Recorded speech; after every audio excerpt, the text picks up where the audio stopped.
સુરત મહાનગરપાલિકામાં ધાર્મિક સ્થળોમાં ઉપયોગમાં લેવાયેલા ફૂલહારને એકઠા કરીને તેમાંથી ખાતર બનાવી રહ્યા છે।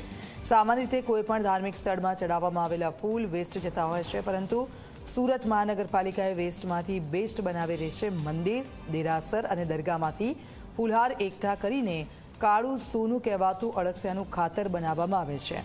એમાં પણ તહેવારના સમયમાં જ્યારે ફૂલનો વધારે ઉપયોગ થતો હોય ત્યારે ખાતરનું પણ વધારે ઉત્પાદન થાય છે। જ્યારથી આ ફૂલહાર પ્લાન્ટમાં આવે છે ત્યારથી ખાતર બનાવવાની સંપૂર્ણ પ્રક્રિયામાં લગભગ 70 દિવસ લાગે છે। ફૂલ માર્કેટ, મંદિર, દરગાહ, જૈન દેરાસર સહિત ધાર્મિક સ્થળોથી જે પણ ફૂલ અથવા તો વેસ્ટ આવે છે તેને અલગ કરીને સડાવીને અળસિયાને આપવામાં આવે છે। અળસિયા એ ખાય છે અને તેના મળથી આપણને કાળું સોનું મળે છે।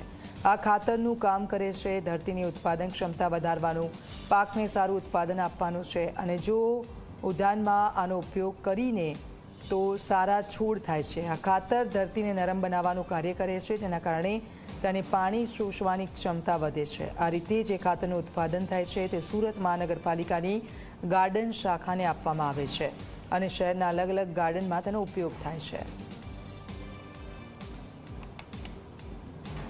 આ પ્લાન્ટની અંદર મંદિર, દરગાહ અને દેરાસરના ફૂલોના કચરાને અહીંયા લાવવામાં આવે છે અને એમાંથી ધરતીનું કાળું સોનું કહેવાતું એવા અળસિયાના ખાતરનું આપણે ઉત્પાદન કરીએ છીએ। એટલે આ પ્રોજેક્ટ આપણે કહી શકીએ છીએ કે વેસ્ટમાંથી બેસ્ટ અંતર્ગત આપણે ચલાવીએ છીએ।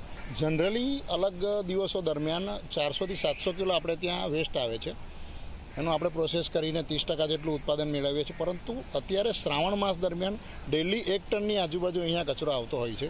એ કચરાનું આપણે વર્ગીકરણ કરીને છાણ સાથે મિક્સ કરીને ત્યારબાદ અળસિયાનું આપણું કાળું સોનું કહેવાતા એવું ખાતર બનાવીએ છીએ અને આ સંપૂર્ણ ખાતરનું જે ઉત્પાદન થાય છે એ બધું જ ખાતર આપણે સુરત મહાનગરપાલિકાના ગાર્ડન ડિપાર્ટમેન્ટને આપી દઈએ છીએ।